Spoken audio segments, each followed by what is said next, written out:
I was sitting at my kitchen table on a Wednesday night, scrolling through emails when I saw it. A message from my ex-wife Brenda's attorney. The subject line made my stomach drop: request for child support modification. I opened it, and the number nearly knocked me off my chair. $3,600 a month. Triple what I had been paying. Brenda wanted me to triple the child support for our daughter Lily, claiming she needed it so our girl would never have to worry about money. But Lily never seemed to be worrying about money. She was always fed, clothed, happy. Something did not add up. Before I tell you how this played out, let me know where you are watching from in the comments below. Hit that like button and subscribe, because what I uncovered next will show you why you should always trust your instincts when something does not add up. Let me back up a bit so you understand how we got here. Brenda and I got married about 5 years ago. We were young in love and thought we had it all figured out. Then Lily came along, and for a while, everything felt perfect. But marriage is harder than people let on. I worked long hours as a construction engineer, pulling overtime to build us a better future. Brenda felt neglected. She said I cared more about blueprints than our family. Maybe she was right. Maybe I was too focused on providing and not enough on being present. 2 years ago, she asked for a divorce. It was not dramatic. No screaming matches, no throwing dishes. Just a quiet conversation where she told me she could not do this anymore. We agreed to split amicably. Brenda got primary custody of Lily since she worked from home as a graphic designer and could be there after school. I got Lily every weekend, Friday evening through Sunday night. The child support was set at $1,200 a month, which seemed fair. I made about $75,000 a year, and that amount left me enough to live on while making sure my daughter had what she needed. For 2 years, that arrangement worked. I never missed a payment, not once. I showed up every Friday at 6 p.m. to pick up Lily, and I brought her back every Sunday at 7 p.m. We had our routine. Saturday mornings meant pancakes at the diner on Maple Street. Then we would hit the park, where Lily would race around the playground while I pushed her on the swings until my arms ached. Saturday nights were pizza and whatever animated movie she wanted to watch. Sundays, we would go to the bookstore, and I would let her pick out 2 new books. She loved reading, just like I did when I was her age. Lily never complained. She never said she needed more clothes or more toys. When I asked her about school, she talked about her friends, her teacher, her piano lessons. She seemed happy. Brenda and I kept things civil. We texted about pickup times and doctor appointments. It was not warm, but it was functional. I thought we had found a way to co-parent without making Lily feel caught in the middle. Then I got that email. $3,600 a month. I read it 3 times, trying to make sense of it. The letter from her attorney said that the cost of living had increased significantly, that Lily needed better educational opportunities, that Brenda wanted to ensure our daughter had the best possible future and never had to worry about financial stress. I sat there staring at my laptop screen, doing the math in my head. $3,600. That was almost half my monthly take-home pay.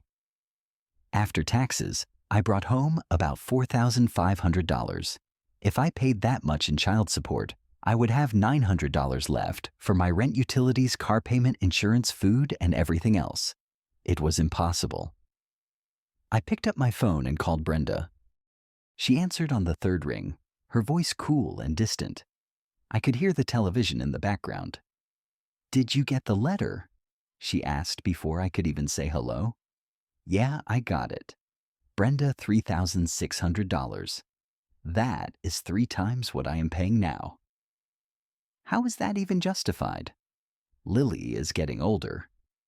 She said like that explained everything. She needs more. Better piano lessons, maybe French tutoring. I want her in activities that will help her get into a good college someday.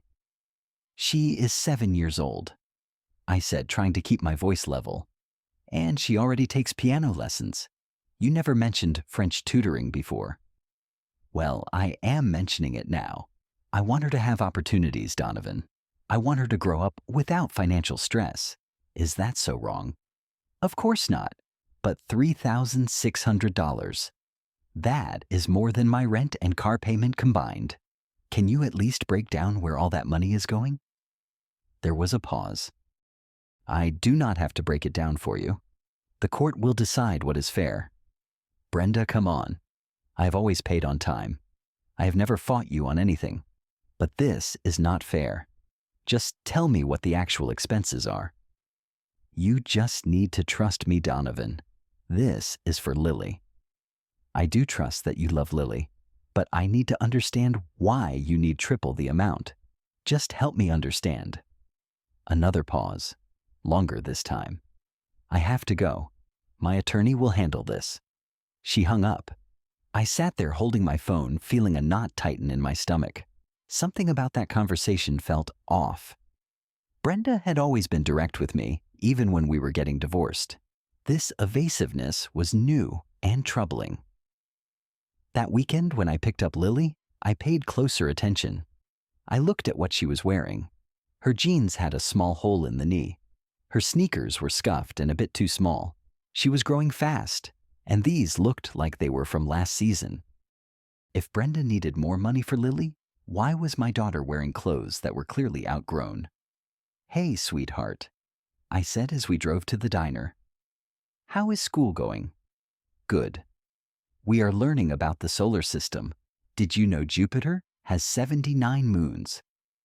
I did not know that. That is amazing. What about your piano lessons?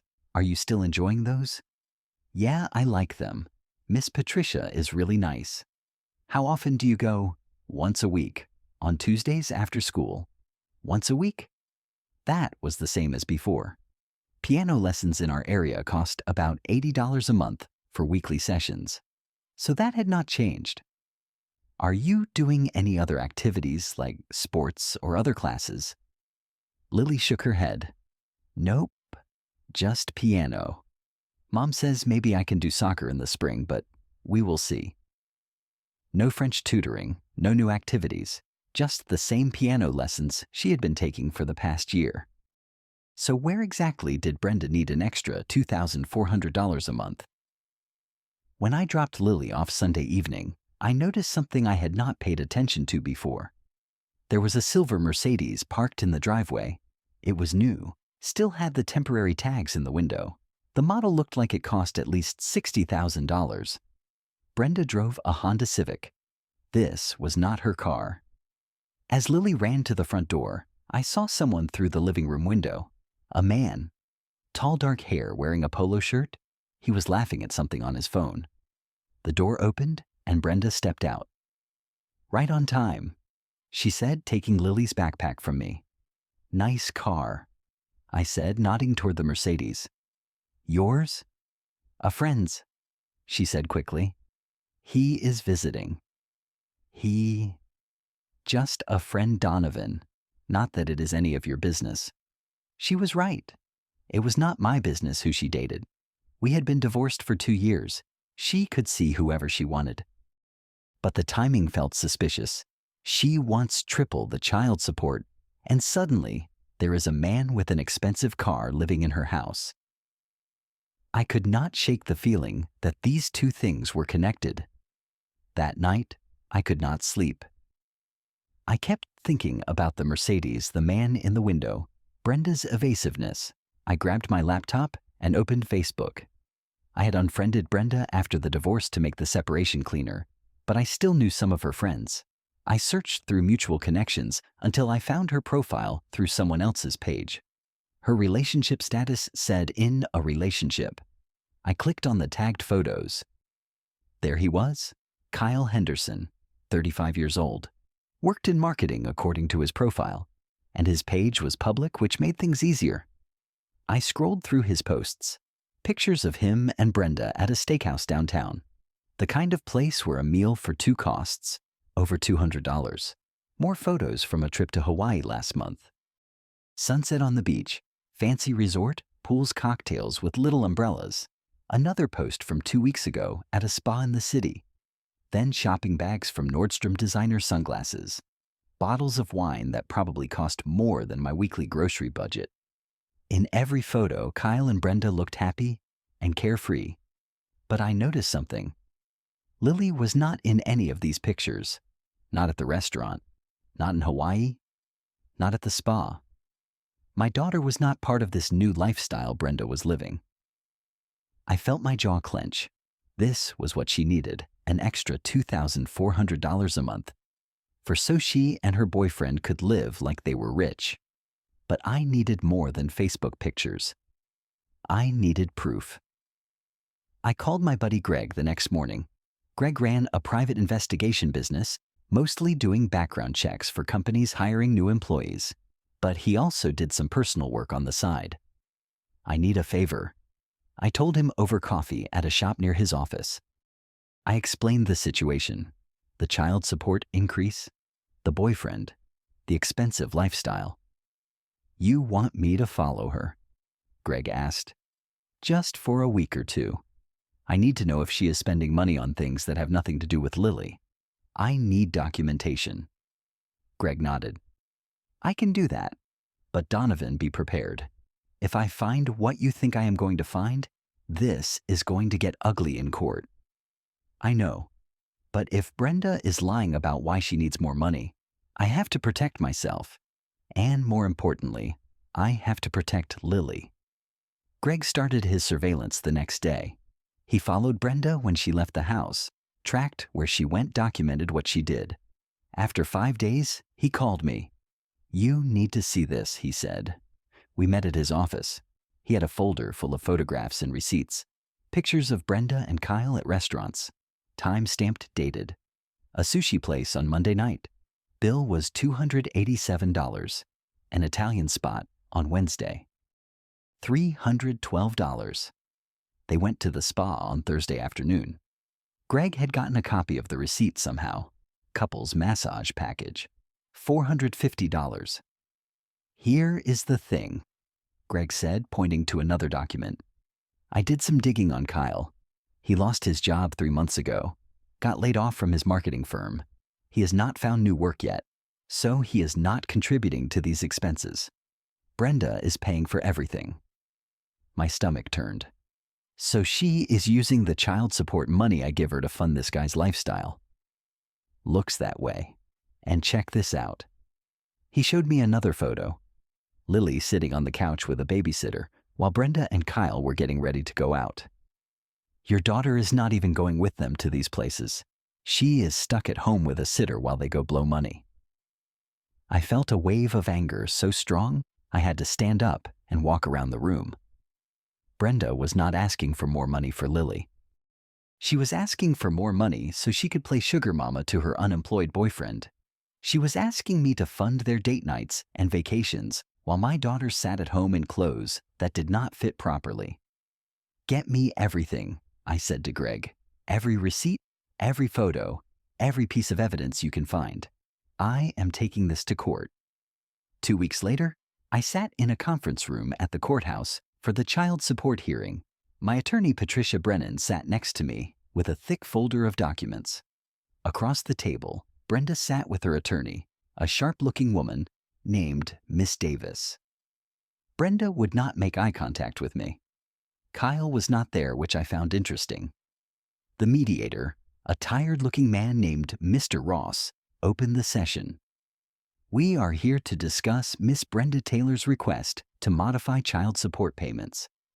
Miss Taylor, can you explain why you are requesting an increase from $1,200 to $3,600 per month?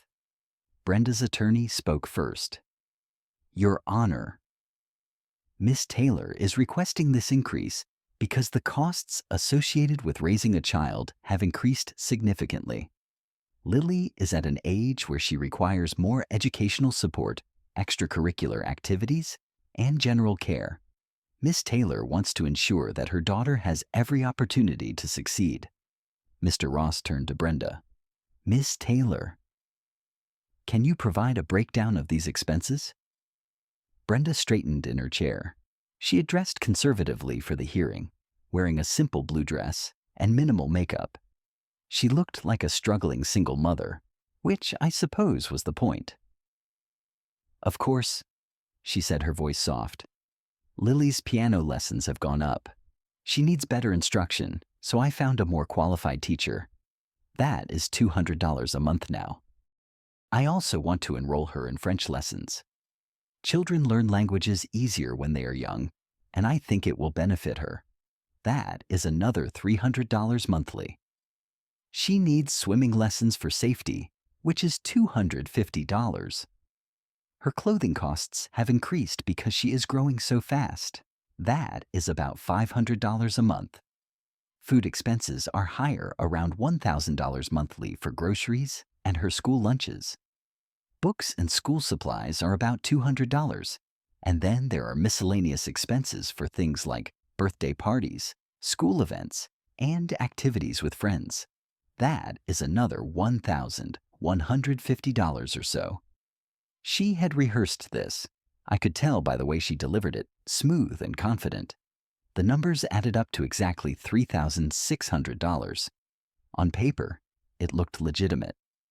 Mr. Ross nodded, making notes. Mr. Reynolds, do you have a response? Patricia stood. Yes, Your Honor. We have significant concerns about the validity of these claimed expenses. We believe Miss Taylor is misrepresenting how child support funds are actually being spent. That is a serious accusation, Miss Davis said sharply.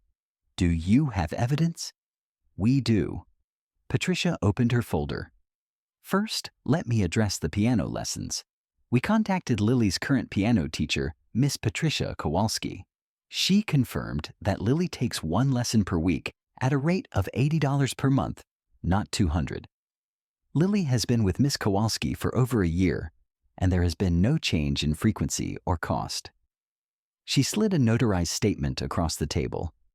Brenda's face paled slightly. As for French lessons, Patricia continued, we called every French tutor and language school within 20 miles of Miss Taylor's residence. None of them have a student named Lily Reynolds or Lily Taylor enrolled. In fact, when we asked Lily herself during Mr. Reynolds' custody time last weekend, she confirmed she is not taking any French lessons. Another document went across the table. Brenda looked at her attorney, who was frowning now. Swimming lessons. Patricia pulled out another paper. Same situation. No enrollment at any local facility.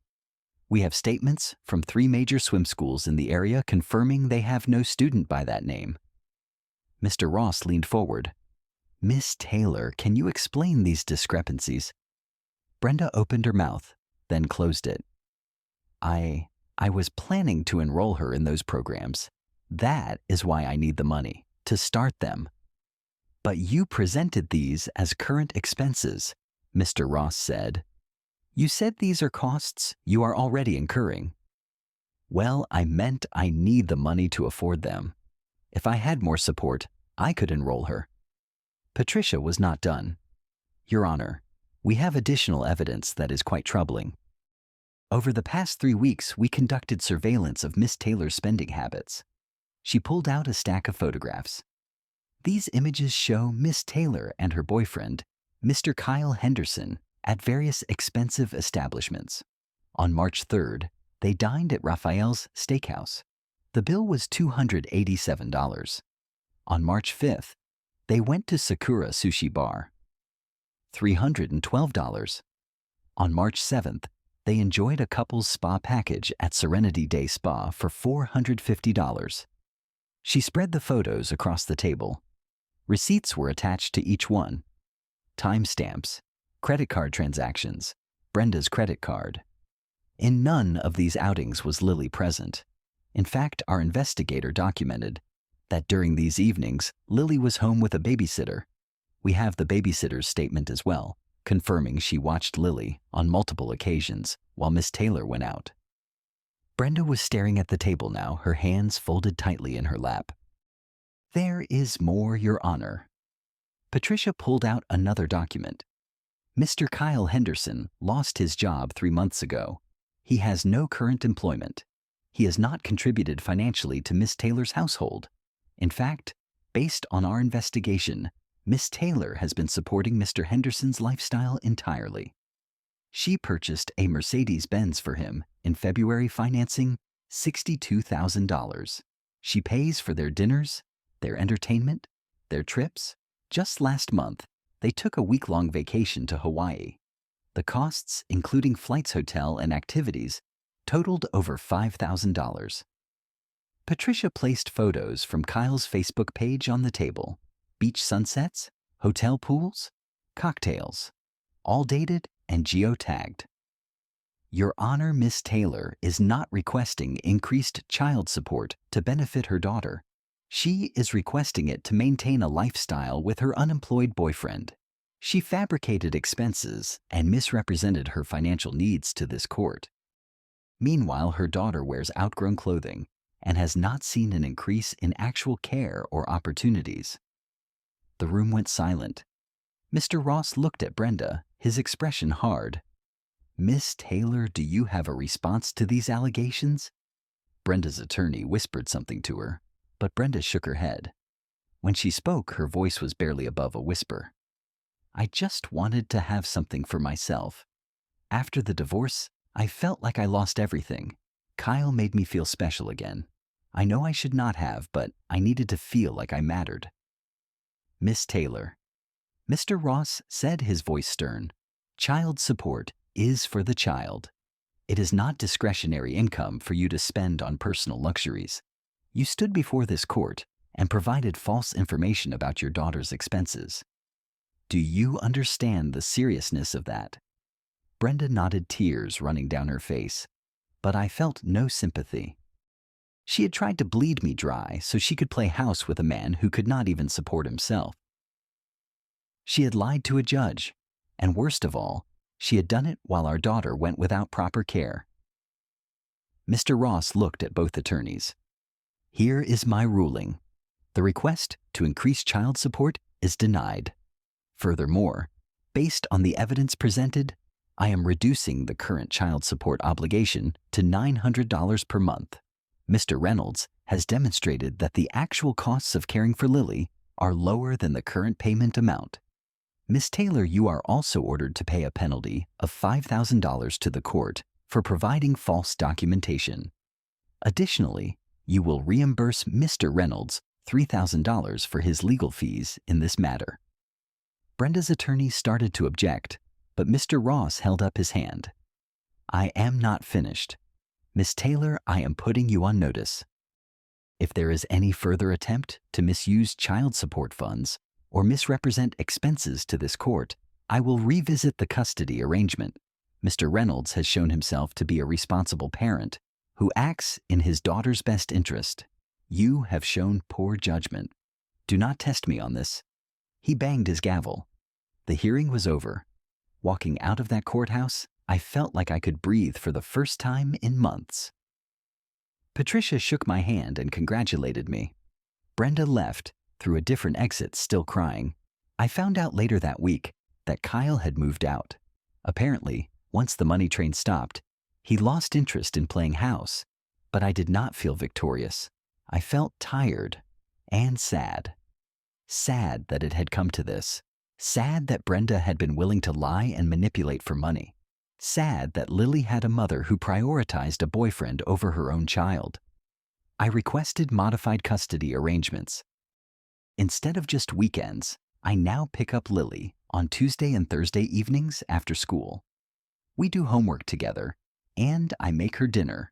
She spends the night, and I take her to school the next morning. It is more time with my daughter, and honestly, it is the best part of my week. Those first few weeks after the hearing were hard. I was angry. I kept replaying Brenda's lies in my head, feeling the sting of betrayal all over again. I had trusted her to do right by Lily, and she had violated that trust in the worst way. But staying angry was not helping anyone, least of all me. I started focusing on what I could control. I made Lily's favorite meals when she stayed with me: spaghetti and meatballs, chicken tacos, homemade macaroni and cheese. We did her homework together at the kitchen table, and I helped her practice piano. I took her to the library every Saturday, where we would spend an hour picking out books. Sometimes we would sit in the reading corner and I would read to her, even though she was getting old enough to read on her own. She liked hearing my voice, she said. It made her feel safe. I also started taking care of myself. I joined a gym and started working out 3 times a week. It helped clear my head. I reconnected with old friends I had lost touch with during the marriage and the messy aftermath of the divorce. I went to a few social events, even dated a little, though nothing serious. Mostly, I just tried to build a life that was stable and healthy. Lily noticed the changes. She seemed happier when she was with me. She laughed more. She talked about school and her friends without that worried edge in her voice. One night while we were cleaning up after dinner, she hugged me out of nowhere. "I love you, Dad," she said. "I love you too, sweetheart. Always."